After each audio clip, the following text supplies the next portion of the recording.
Cara, vai cair um toró, vai fazer um barulhão, mas eu tenho que gravar esse vídeo hoje. Queria discutir com vocês esse trabalho que ele tem por finalidade descrever como você arquiteta, desenha e sintetiza uma droga para se tratar alguma condição patológica, seja uma infecção, seja uma doença crônica não transmissível, enfim.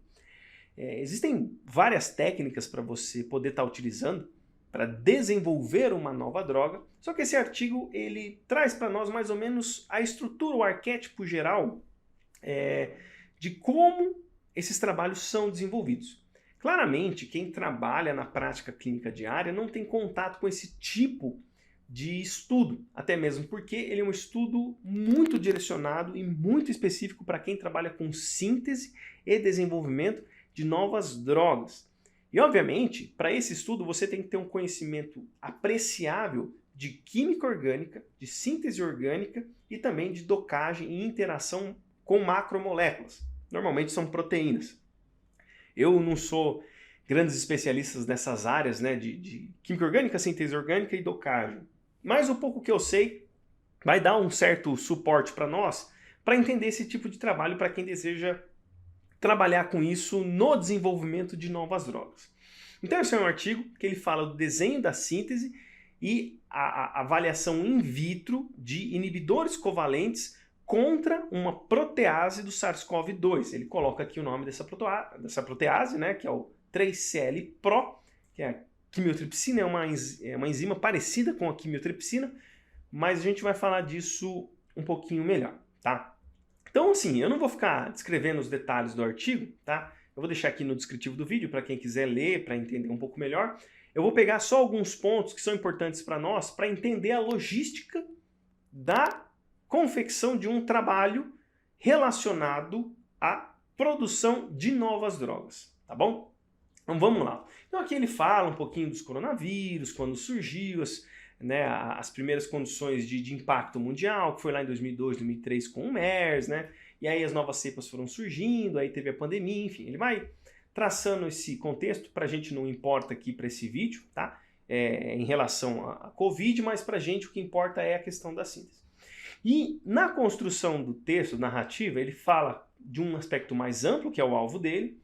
Ele vai entrando para os aspectos vacinais e terapêuticos envolvidos nesse processo. Então ele fala um pouquinho que as vacinas são importantes para você ter a resposta terapêutica adequada no combate a uma pandemia, por exemplo. Mas se o indivíduo já está infectado e ele necessita, por exemplo, de uma associação com medicações, né, ele começa a elencar aí potenciais agentes que podem servir para você utilizar um medicamento. Na época da pandemia, vários medicamentos foram testados e pouquíssimos tiveram algum efeito clínico apreciável, né? Foram principalmente aqueles que mexiam na replicação viral, né? Então, alguns antivirais que atuavam nesse processo, né? Um adendo aqui, a cloroquina, hidroxicloroquina, ivermectina ou qualquer outra coisa desse gênero não funcionou, tá? E a gente tem vídeo falando sobre isso, dá uma olhadinha no card.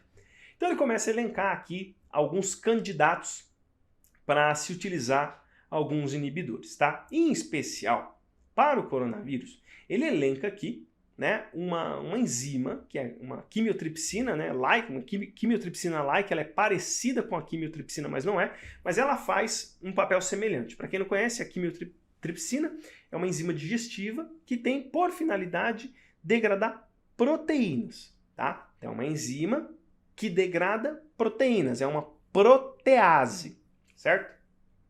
E a ação desta protease depende, né, da resposta catalítica de alguns sítios importantes, que são sítios onde você tem uma cisteína e uma histidina. Então ele coloca aqui um sítio catalítico de cisteína e histidina. Mais precisamente a cisteína 145 e a histidina 41.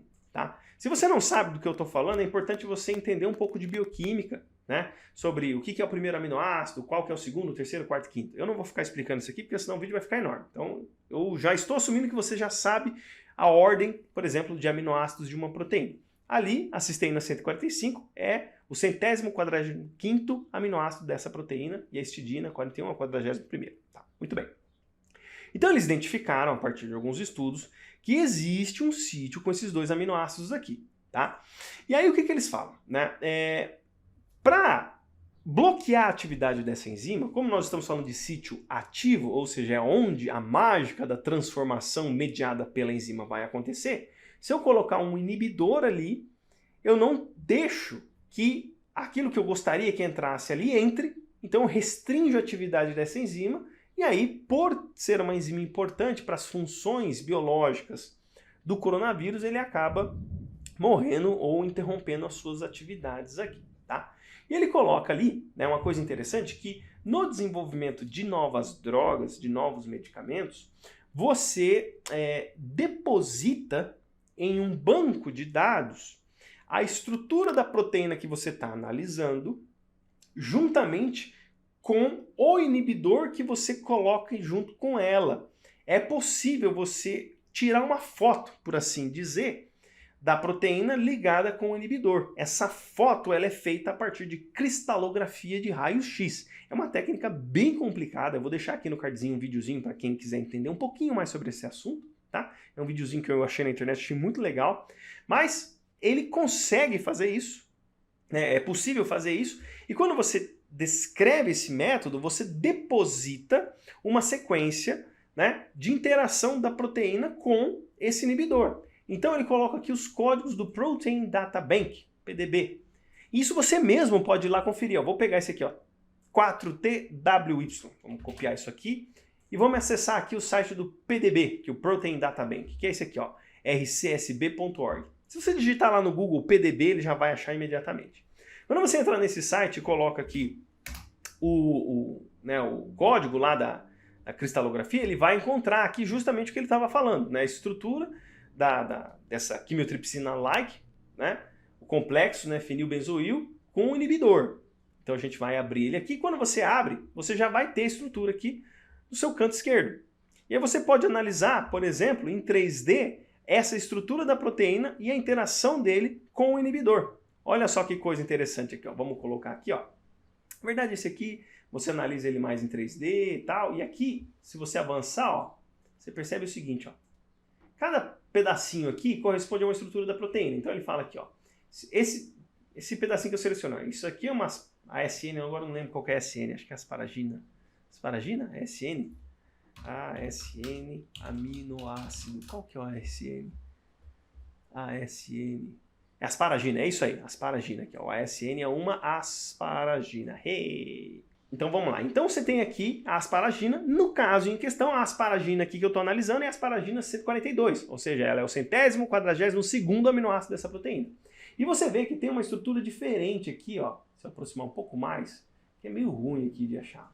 E pegar isso aqui, ó, você vê que aqui, né, essa estrutura aqui, ó, onde eu estou selecionando, ó, bem ruimzinho de ver, mas tudo bem, ó. Tá vendo, ó?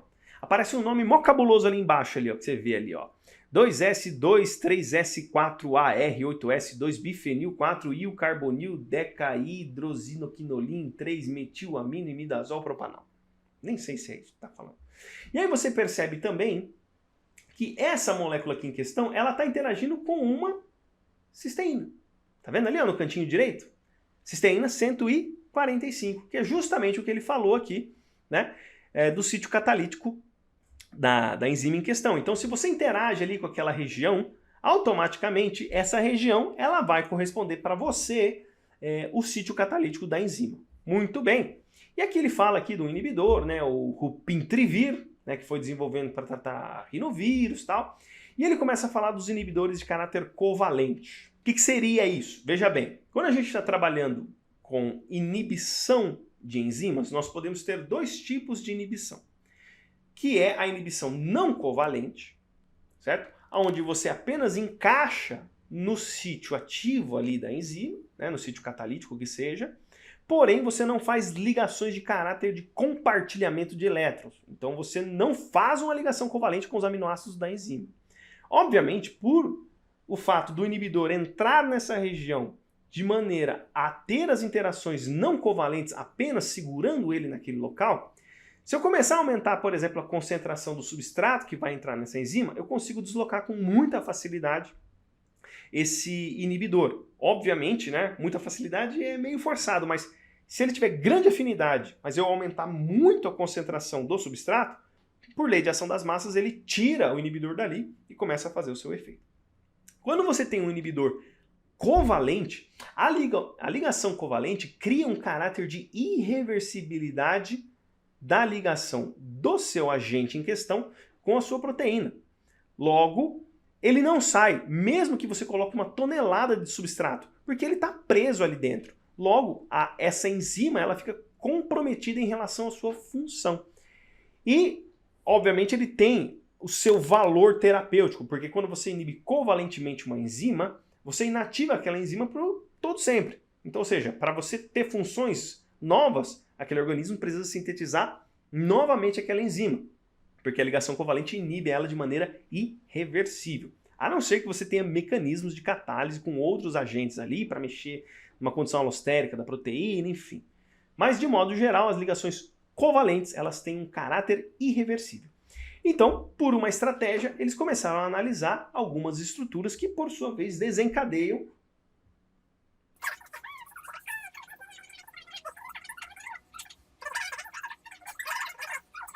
Então, voltando aqui, pessoal, tive que conversar aqui com a doutora que eu me perdi.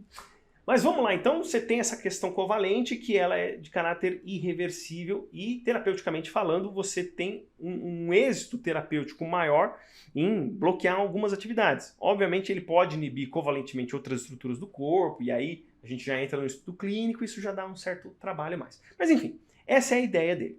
E como é que ele vai fazer para identificar isso? Ele vai fazer um estudo de docagem, que nada mais, nada menos é isso aqui. A docagem é o quê? Literalmente ancorar o seu agente ligante a uma proteína. Existe um estudo muito complexo, muito específico, que envolve parâmetros termodinâmicos extremamente complicados para determinar as interações moleculares que os aminoácidos desencadeiam na sua estrutura. Essa condição termodinâmica, ou seja, esse novelamento proteico, né, por mais que você tenha enzimas, né, que possam atuar nesse processo de dobramento, como as chaperonas e as chaperoninas, né, que corrigem todo esse processo, ele é modelado termodinamicamente. Existem cálculos para você determinar o que pode virar, por exemplo, uma folha beta, o que pode virar uma alfa-hélice. Os cálculos, por exemplo, para você ter sempre uma estrutura paralela em relação a uma antiparalela nas folhas betas, né? As regiões não conformacionais que são determinadas por alfa-hélice e folha beta, enfim. Existem, né? Parâmetros termodinâmicos extremamente complicados nesse processo que determinam o dobramento da proteína. E mais do que isso, você consegue, além desses parâmetros termodinâmicos, você é capaz também de fazer com que essa proteína receba certos tipos de substâncias químicas e interaja em determinadas regiões a partir de parâmetros termodinâmicos. Tá? Então, esse é um primeiro momento em que você vai desenvolver uma droga. Você precisa fazer uma análise in sílico, ou seja, uma análise em computador, para verificar se a droga em questão que você está analisando, ela vai de fato ter chances de encaixar no sítio que você está querendo ou não. Para isso você precisa ter computadores com poder de processamento full, né? Porque isso leva tempo, até analisar todos os parâmetros termodinâmicos envolvidos nesse processo. É um negócio muito difícil, eu confesso para vocês que eu não tenho noção de como isso é feito. Mas eu sei que o processo é esse. Tá? E aí eles começam a avaliar algumas coisas importantes e a gente chega aqui nessa circunstância.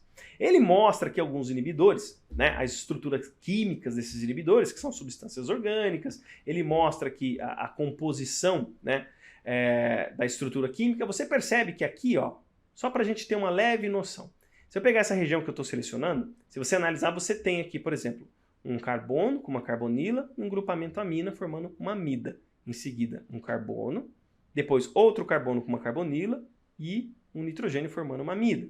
Um carbono, outro carbono com uma carbonila, nitrogênio formando uma amida. O que é isso? Isso é uma ligação peptídica.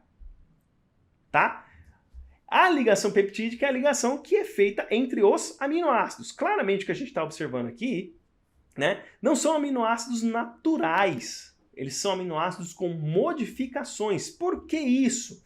Porque as proteínas, se é uma protease, né, elas vão interagir com estruturas semelhantes aos aminoácidos. Protease tem a capacidade de reconhecer as ligações peptídicas. Logo, você precisa ter um arquétipo mais ou menos parecido para você interagir com proteases. Tem que ser 100% assim? Não necessariamente. Você ainda pode assumir uma certa estrutura conformacional de densidade eletrônica de espaço, mexendo no esqueleto da molécula, e aí, por sua vez, você forma, por exemplo, outras estruturas, como esse vauricin. Bauricim.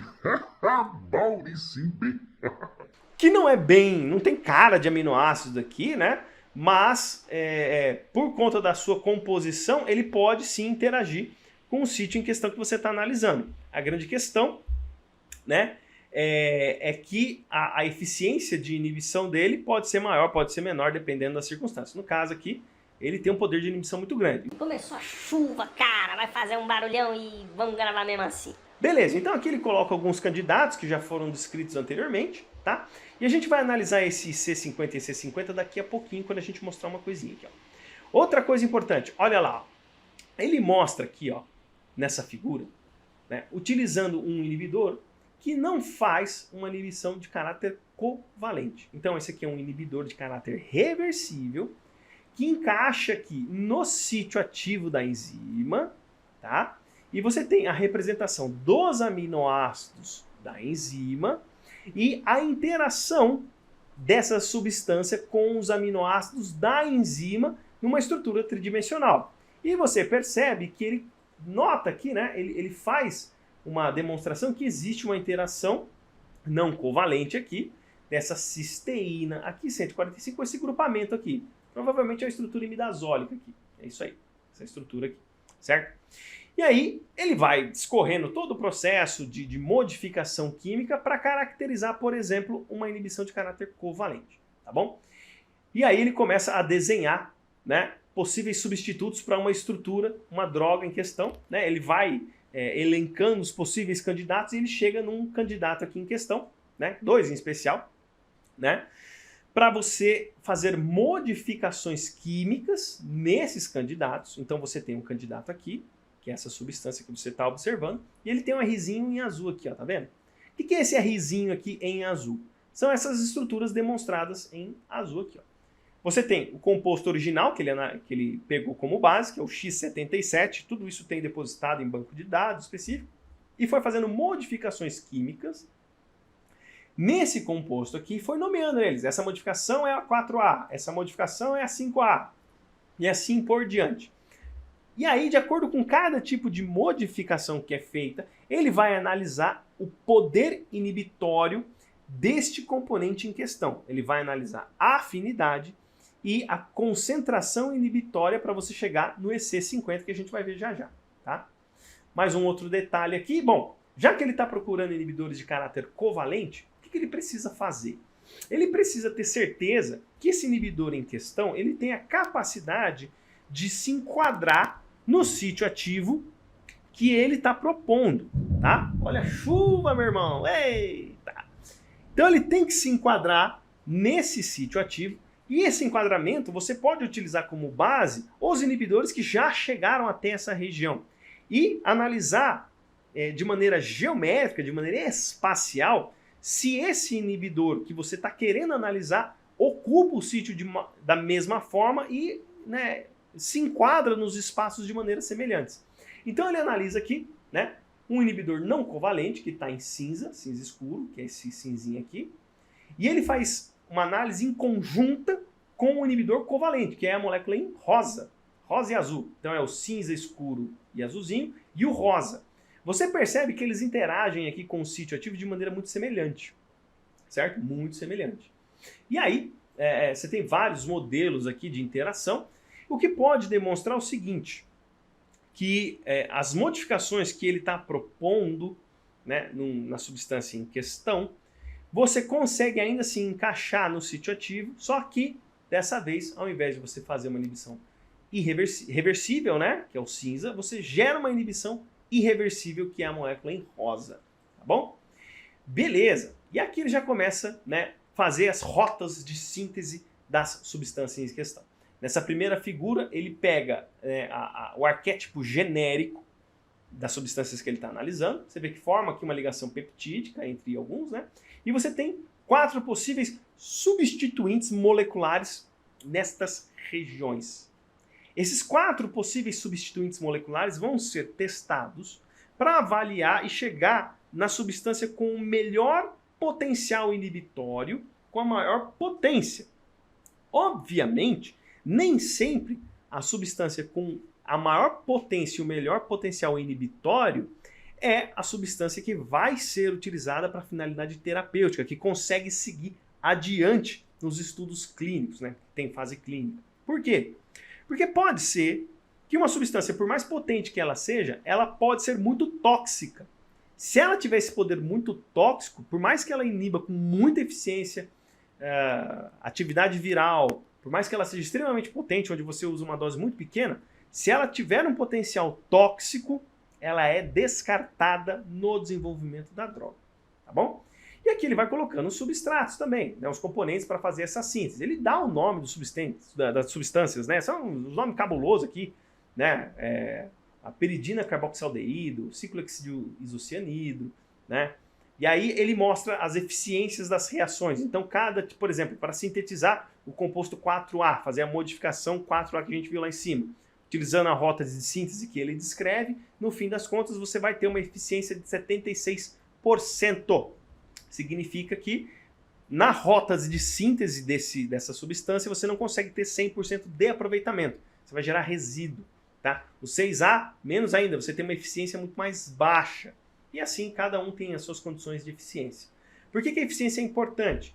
Porque quanto menos eficiente for um processo, mais componentes você vai ter que usar para obter aquela substância e mais resíduo você vai gerar. Esses resíduos eles precisam de tratamento. E toda vez que você aumenta a quantidade de resíduo, aumenta a quantidade de tratamento e aumenta o custo. Então, a ideia central na síntese orgânica é você tentar fazer uma síntese que gere cada vez menos resíduos, né, e que tenha maior eficiência. É uma pesquisa complicadíssima, né? Eu não entendo nada disso, então eu fico só como curioso mesmo do assunto. Então beleza, gente. Então aqui eles fazem todas as rotas de síntese e eles começam a descrever algumas coisas importantes aqui dos inibidores. Tá? Eles usam aqui então uma tabela para descrever 2 pontos importantes que eu quero trabalhar com vocês. Ele mostra várias tabelas, eu vou focar só em uma e para finalizar a gente vai falar de um gráfico aqui que ele vai mostrar. Tá? Aqui ele está analisando a potência inibitória contra o SARS-CoV-2, avaliando o que eles chamam de ogivas covalentes. Esse é um termo que a gente não costuma ver traduzido para o português. Né? É quando você faz uma ligação covalente, né, é como se fosse uma bomba. A partir do momento que ele se liga, ele explode, entre aspas, e libera uma quantidade muito grande de energia. Então, obviamente, quando você faz a ligação covalente, você está de frente para uma reação de caráter exotérmico. Ela vai liberar calor. Se ela libera calor, eu consigo quantificar isso a partir de uma titulação isotérmica. Se a gente vai ver daqui a pouquinho, né? A gente vai ver isso daqui a pouquinho, o que significa essa titulação isotérmica. Mas vamos lá. Então ele primeiro pega aqui esse composto, né, em questão e vai analisar os primeiros modificadores. Então o R1, certo? O que ele vai analisar em especial aqui? Ele vai analisar a porcentagem de inibição da enzima e vai analisar a concentração necessária para você conseguir inibir 50% da atividade da enzima. Tá? O que significa isso? Porcentagem da inibição. A porcentagem da inibição, ela reflete para nós quanto eu consigo inibir das enzimas que estão ali presentes. Tá? Eu tenho um cálculo para fazer isso. Se a minha porcentagem de inibição for boa, eu consigo calcular a concentração necessária para fazer a inibição de 50% dessa população. Caso a minha atividade, o meu poder inibitório for muito baixo, eu nem passo para a etapa de concentração necessária para inibir 50% da atividade dessa enzima. Tá? Então, olha lá, vamos pegar aqui alguns inibidores, vamos começar aqui pelo 6A primeiro. Então, ele tem uma porcentagem de inibição de 84%, mais ou menos 1. Então, vai variar de 85 a 83. Tá? E aí, a concentração para você inibir metade da atividade enzimática é 11,1 micromolar. Certo? Percebe uma coisa, quando você tem um inibidor muito maior, ou seja, tem uma porcentagem de inibição muito maior, significa que aquele inibidor em questão, ele tem uma afinidade maior, ele consegue se ligar com mais eficiência no sítio ativo. E logicamente, quanto maior a porcentagem de inibição que ele acarreta, né, maior vai ser a potência dele também. Então olha só, esse que inibe mais do que 95%, ele tem uma potência maior. Ou seja, aqui é 1,4 micromolar para o ml188 e para o 6A é 11,1. Mas você fala, poxa, mas a concentração aqui no ml188 é menor do que a concentração no 6A. E ele tem uma potência maior? Sim. A potência de inibição é inversamente proporcional à concentração. Porque perceba o seguinte, a potência, ela reflete o quanto eu vou precisar para inibir. Se eu preciso de muito para gerar a mesma inibição, então eu tenho uma potência mais baixa. Se eu preciso de cada vez menos para gerar a mesma inibição, significa que ela tem uma potência maior. Ou seja, eu preciso de pouco para ter um efeito. Quanto menos você precisar para ter o mesmo efeito, mais potente vai ser esse poder de inibição, tá? E aqui você analisa aqueles que têm uma porcentagem de inibição muito baixa, 28, 44, 63, dependendo do perfil da inibição aqui, né? Nem adianta você ficar calculando aqui a concentração do IC50, tá? Então ele vai mostrando os diferentes tipos de substâncias aqui e tal, né? Você vê que alguns têm uma eficiência muito ruim, outros têm uma eficiência maior. Ele vai fazendo essa demonstração, mostra a estrutura cristalográfica e tal. E aqui, né, a gente vai chegar nesse ensaio aqui, só para eu rever o nome aqui, ó, que é isso aqui, ó, mostrar para vocês, ó, que é a calorimetria, a titulação calorimétrica isotérmica, né, a titulação por calorimetria isotérmica. O que é isso, né? O que essa titulação observa? Ela vai observar variações de calor quando o seu inibidor se liga com a sua enzima. Como nós estamos falando de um inibidor que vai bloquear os efeitos de uma enzima, né? O que vai acontecer? Olha só que interessante. Ó. Essa enzima, quando ela catalisa o seu substrato, por ser uma reação de caráter exotérmica, né? Você vai ter uma liberação de energia para o meio. Então, ao longo do tempo, conforme você vai observando a atividade da enzima, quando a reação acontece, ó a quantidade de calorias que eu libero. Se o valor fica negativo, significa que eu estou liberando calorias. E se a reação está dando seu curso, ou seja, a enzima não está inibida, ela vai retornando devagar para as condições normais. Ela volta devagar porque ela está catalisando o seu substrato. Né? Então, no processo, ela catalisa o substrato e o libera, e aí você tem essa avaliação aqui na ausência do inibidor. Tá?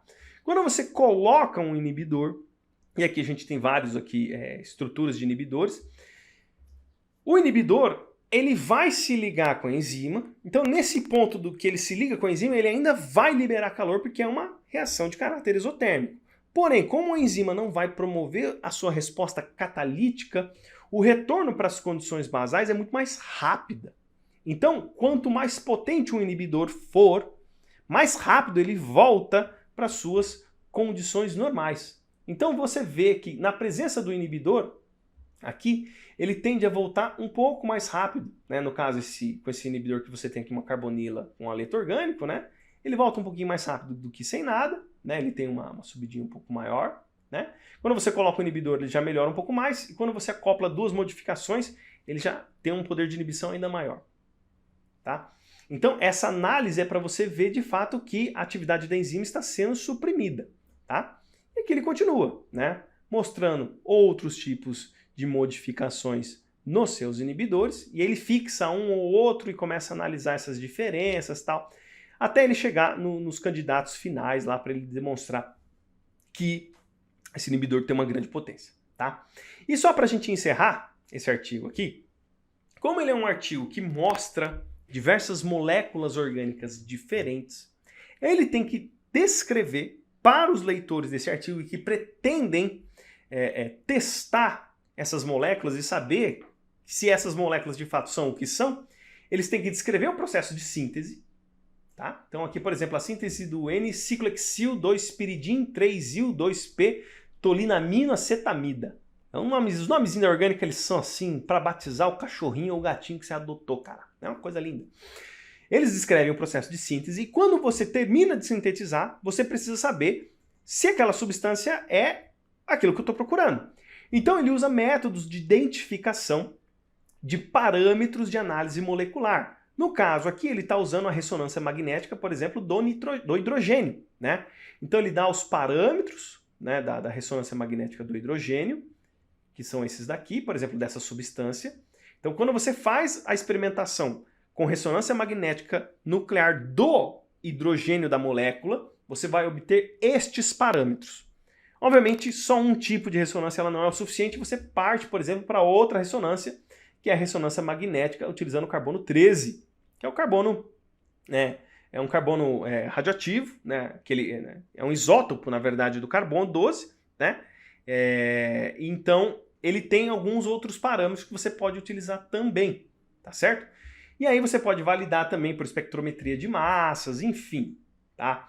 São técnicas que a gente não discutiu aqui no canal, mas eles descrevem formas pelas quais você pode sintetizar essa substância, desde que você tenha os devidos equipamentos e aparatos aí, tá bom? Então essa é a ideia desses artigos aqui relacionados à síntese de substância. Você vê, ele é extremamente extenso, ele mostra aqui a forma de síntese, N coisas aqui, né? E eles têm essa finalidade de propor novos agentes terapêuticos. Essa é uma primeira etapa do processo do desenvolvimento de uma droga, que é a análise in vitro. Tá? Posteriormente, você vai passando para análises. Né? Você começa com a análise in sílico, que é a docagem. Depois você vai analisar a inibição de enzimas, a ação no meio celular, vai passar para modelos animais, aumenta o porte dos modelos animais, e aí você passa para seres humanos. E assim sucessivamente até a droga sofrer aprovação. Leva-se tempo porque esses estudos necessitam de múltiplas comprovações. E tem muita droga que você teve um resultado excelente in vitro, mas quando chega no in vivo é uma porcaria. Foi o que aconteceu, por exemplo, com a cloroquina e hidroxicloroquina, e a gente já discutiu sobre isso aqui, você dá uma olhada lá. Beleza? Então é isso aí, gente. Gostou do vídeo? Lasca esse dedinho de pedreiro no joia, curte, compartilha, ativa o sininho e segue nós. Valeu, aquele abraço.